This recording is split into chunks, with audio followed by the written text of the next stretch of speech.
British Steel has been the heartbeat of Scunthorpe for 160 years, creating employment for the local community. But times have changed. Now its blast furnaces are set to go electric to make steel production here greener by recycling scrap steel. And that could cost 2,000 people their jobs, as well as leaving the UK without the ability to produce its own virgin steel, with ministers pushing for reassurances if the government is to finance the scheme.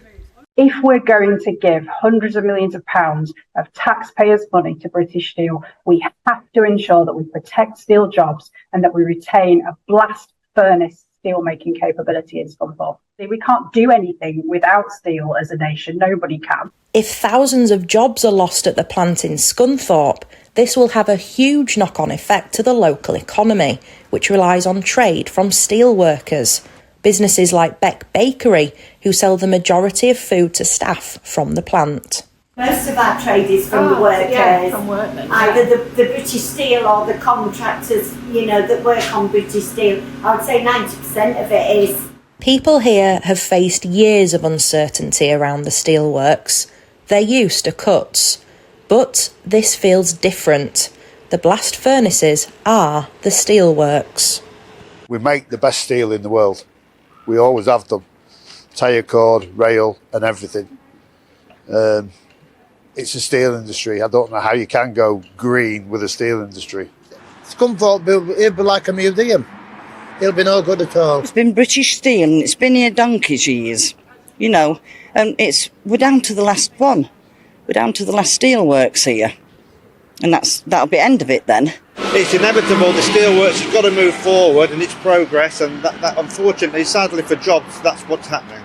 British Steel, along with the council, have also announced plans for an advanced manufacturing park on part of the steelworks site, which could create thousands of green jobs, such as in hydrogen. It seems a little bit callous to think that you'll try and redesign new jobs and all at the same time as other people are going to have to change theirs. But we've got to have a solid future for kids in this area to want to stay in this area. We want better paid jobs and high engineering jobs, that sort of stuff. And that's what we want for the future for local people. British Steel's proposals will be reviewed by an external specialist on behalf of trade unions. If plans go ahead, the blast furnaces will remain operational until electric arc furnace installation from late 2025. Anna Riley, GB News, Scunthorpe. Well, let's talk to the Mayor of Tees Valley, Ben Hootchen, who joins us now, because it's obviously a lot of concern around Scunthorpe and the impact there, Ben. But in your area, you were elected on a pledge to get steelworks back into your area, where there does seem to have been some success. Yeah, absolutely. And part of the plans from British Steel are that they will be building one of those electric arc furnaces in Teesside next to the beam mill and the special profiles mill that they have in Teesside. So Teesside employ about 1,000 people in the steel industry working on producing, in effect, beams that go into structures for buildings, and also a special profiles mill, which is a very specialist steelmaking beam mill. And so the idea being that you build the new electric arc furnace and that steel will then automatically feed those furnaces, protecting those jobs and creating about 250 to 300 new steel jobs in Teesside, many of which we lost in 2015 with the closure of the SSI steelworks. So do you think it's possible for people in Scunthorpe to actually bring jobs back to Scunthorpe the way you have been able to do at Teesside?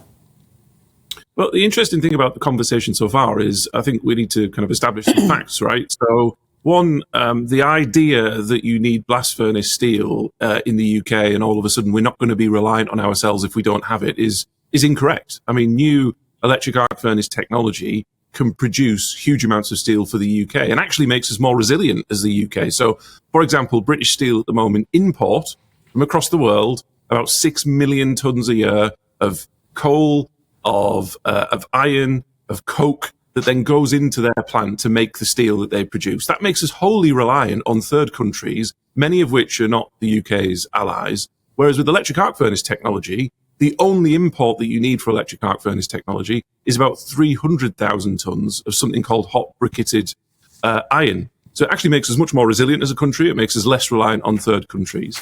The second point I would make is obviously the biggest concern that people have are job losses on Scunthorpe. In Teesside, it's a different story. We're creating new jobs. But in Scunthorpe, when you build an electric arc furnace, they are more efficient than blast furnaces.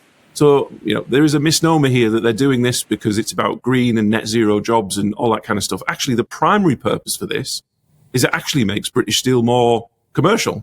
It means that they'll stop losing money as a business and they'll be more sustainable. So while there will be some job losses, and I do not recognise the numbers that have been bandied around, what it will actually mean is it'll protect about 3,000 to 3,500 jobs in Scunthorpe for decades and decades to come, which actually is a very good thing because the alternative to building electric arc furnaces are not keeping the blast furnaces because they are so commercially unviable. The alternative is British Steel closes completely, and instead of losing what I think will end up being a few hundred jobs, will end up meaning that 4,500 people are completely out of work, which I think as a business is unsustainable, which is why I'm moving towards this new technology.